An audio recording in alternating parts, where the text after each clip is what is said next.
Donc, je me présente rapidement. Je suis Harry Sokol, je suis gastro-entérologue à l'hôpital Saint-Antoine. Ma thématique de recherche principale, c'est le microbiote intestinal. Mais ce microbiote, en fait, il mène à beaucoup de choses différentes et nos résultats de recherche nous ont poussé à creuser ce que l'on appelle le métabolisme du tryptophane. Et donc, le projet de recherche que l'on va réaliser grâce à l'AFA, c'est d'essayer d'utiliser les molécules, les métabolites du tryptophane, et je vais vous en dire un petit peu plus, comme biomarqueurs dans les Mickey. Donc, comme vous le savez, l'évolution des Mickey, elle reste peu prévisible, ce qui fait que on se retrouve assez fréquemment à avoir des traitements qui sont inappropriés ou des retards dans l'adaptation thérapeutique. Donc typiquement, un patient qui est dans un état qui semble stable au médecin, et en fait, il n'est pas vraiment stable, et donc on n'anticipe pas une poussée qui va arriver, ce qui fait que, bah, que le patient va avoir effectivement des signes cliniques et ça va avoir un impact sur sa vie. Hem, Aujourd'hui, les biomarqueurs pour surveiller l'activité de la maladie, vous les connaissez. Il y a bien sûr la protéine C-réactive, la CRP qu'on va mesurer dans le sang et la calprotectine fécale, qui maintenant, en plus est remboursée et donc que l'on peut utiliser vraiment, plus fréquemment et chez un plus grand nombre de patients. Néanmoins, ces marqueurs, ils sont loin d'être parfaits. D'abord, la CRP, c'est un marqueur d'inflammation systémique, c'est-à-dire un marqueur d'inflammation générale. Hem, Ce qui veut dire que, lorsque l'on veut détecter des petites variations de l'inflammation dans l'intestin, c'est pas très adapté. En fait, lorsque la CRP est augmentée, on est déjà dans une inflammation relativement importante. La calprotectine fécale, c'est un marqueur évidemment très intéressant qu'on utilise, vraiment en routine. Mais là non plus, c'est pas un marqueur parfait. Il est sensible dans la rectocolite hémorragique distale, c'est-à-dire les atteintes vraiment le plus bas.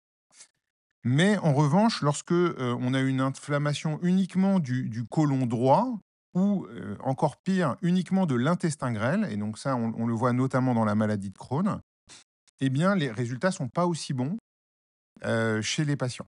Et puis, bien sûr, comme vous le savez, il faut manipuler les selles, pour, obtenir ce biomarqueur, et ça, c'est pas forcément quelque chose qui ravit les patients. Et donc, il y a un besoin médical non satisfait qui est important vis-à-vis de nouveaux biomarqueurs.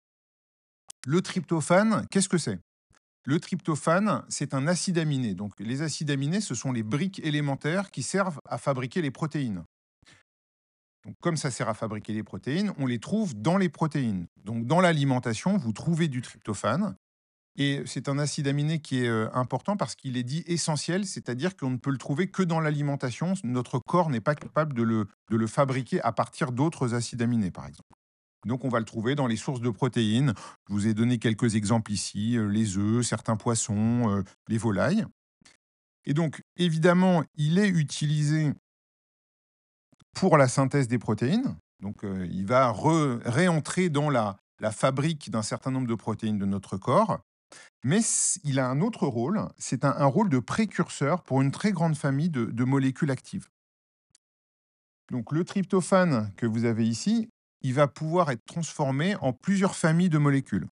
D'abord, il va pouvoir être transformé par nos cellules humaines, en deux grandes familles de molécules. Ici, une première famille, qui est la famille de la sérotonine. Et donc la sérotonine, vous connaissez probablement, c'est une molécule qui joue sur la bonne humeur, on va dire, mais pas seulement. C'est aussi une molécule qui va jouer sur l'immunité, sur le métabolisme. Et puis, vous voyez que même la sérotonine, elle va être transformée en mélatonine. Donc là aussi, vous connaissez cette molécule, je pense, qui joue sur le sommeil. Donc ça, évidemment, cette partie-là, elle se passe dans le cerveau. Deuxième grande famille de molécules dérivées du tryptophane, c'est ce qu'on appelle les kynurénines. Donc là, c'est aussi des voies métaboliques qui sont présentes dans beaucoup de cellules différentes de notre corps et ça aboutit à une myriade de molécules sur lesquelles je ne vais pas m'étendre.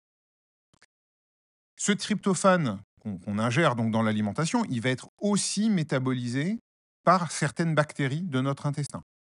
Et ces bactéries, elles ont, des capacités, métaboliques très importantes et très diverses et elles vont transformer ce tryptophane en une myriade de, molécules différentes qu'on appelle notamment les indoles.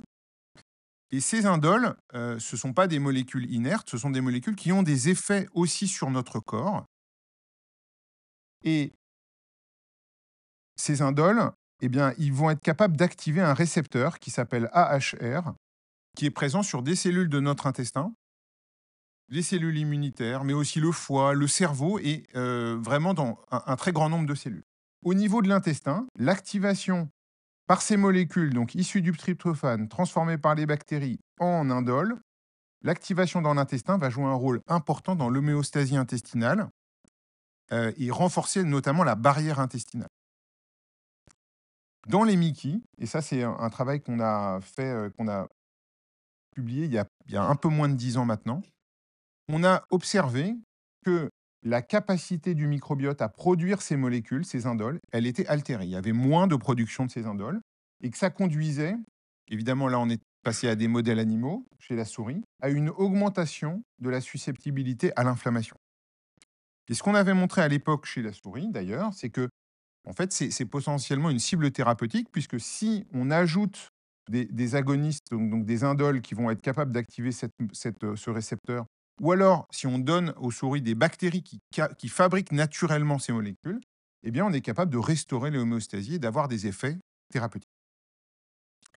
Pour votre information, sachez que cette recherche, on l'a étendue à beaucoup d'autres maladies et on a observé que, en dehors des Mickey, il y avait une altération dans le syndrome métabolique, le syndrome de l'intestin irritable, la maladie cœliaque, l'arthrose, la polyarthrite rhumatoïde, la maladie alcoolique du foie et même le Covid, de ce métabolisme du tryptophane.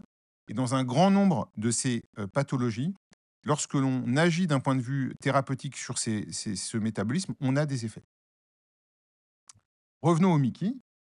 Donc, un petit peu plus récemment, on a refait une analyse à relative grande échelle chez les patients atteints de Mickey suivis à l'hôpital Saint-Antoine, en tout cas une partie. Vous voyez, on a analysé le sérum de plus de 1000 patients et les selles de plus de 500 patients qu'on a comparés à des sujets sains et on a analysé toutes ces molécules dont je vous ai parlé juste avant. Toutes ces molécules-là, on les a dosées dans ces échantillons. Et ce que l'on a observé entre les sujets sains et les malades, c'est qu'il y avait beaucoup de différences. Et on a également observé un grand nombre de différences entre les patients qui étaient en poussée et les patients qui étaient en rémission. On s'est posé la question sur un petit groupe de patients, petit, c'est quand même 300 patients, donc c'est pas si petit que ça finalement, si certains de ces métabolites, certaines de ces molécules n'étaient pas prédictives d'une poussée. Donc on a analysé que les patients qui étaient en rémission, et comme on avait le suivi des patients, eh bien, on a pu voir si ces métabolites prédisaient la récidive. Et là, dans ce premier travail, on se focalisait que sur 2 métabolites. Et ce que l'on a observé, c'est qu'effectivement, pour ces 2 métabolites, les patients qui avaient un taux au-dessus de la médiane, c'est-à-dire juste ceux qui avaient le taux le plus élevé, eh bien, rechutaient beaucoup moins vite que ceux qui avaient le taux le plus bas. Alors ça, ce sont des données vraiment préliminaires qui sont le rationnel pour l'étude que l'on propose. Donc l'étude que l'on propose, c'est de valider dans plusieurs cohortes indépendantes l'intérêt de métabolites du tryptophane en tant que biomarqueur pour surveiller l'activité de la maladie et prédire les événements liés à la maladie dans les Mickey. Pour cela, on va utiliser une méthode de quantification de ces métabolites qui est déjà validée et qui serait, si jamais on avait vraiment un effet et un intérêt pour le patient, qu'on pourrait directement transférer en clinique.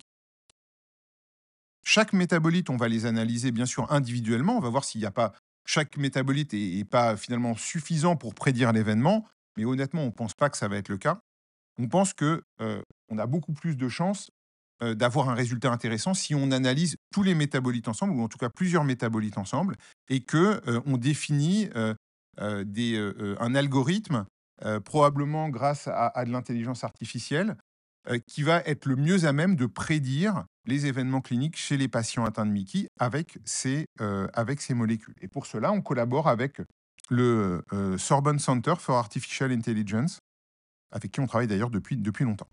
Et bien sûr, on va comparer nos résultats à des choses qu'on utilise, c'est-à-dire la CRP et la calprotectine fécale. Il ne s'agit pas de trouver quelque chose qui est moins intéressant que la CRP, évidemment. Donc pour cela, on va utiliser plusieurs cohortes, et ça, je pense, c'est vraiment une des forces de ce projet, c'est vraiment de valider ces résultats. Donc on a en fait 3 sous-cohortes de l'hôpital Saint-Antoine, une cohorte qui est déjà analysée, en fait, dont je vous ai montré quelques petits résultats. On a 607 échantillons, 607 patients pour lesquels on a des échantillons déjà disponibles qu'on va pouvoir analyser. Et puis, on va recruter 200 patients en prospectif pour lesquels on va avoir des échantillons à différents temps. C'est pas tout. On a contacté le professeur Édouard Louis, qui est aussi un spécialiste des Mickey en Belgique, à Liège, et qui a coordonné 2 études très intéressantes qui s'appellent STORY et SPER. Et dans ces études, à chaque fois, c'était des patients qui étaient en rémission et chez qui on arrêtait un traitement. Et donc, chez un certain nombre des patients suivis dans cette étude, il y a eu des événements, des poussées. Et dans cette étude, ce qui est intéressant, c'est qu'on a des prélèvements à différents temps avant la poussée. Et donc, en analysant ces prélèvements réalisés de manière longitudinale, on va pouvoir aussi identifier le côté prédictif et savoir combien de temps avant la poussée on peut prédire ce qui se passe. Donc, les résultats attendus, j'ai presque fini, c'est de valider et d'affiner un biomarqueur de surveillance basé sur les métabolites du tryptophane, qui serait rapidement utilisable en pratique clinique, puisque, comme je vous l'ai dit, la méthodologie de mesure est déjà validée.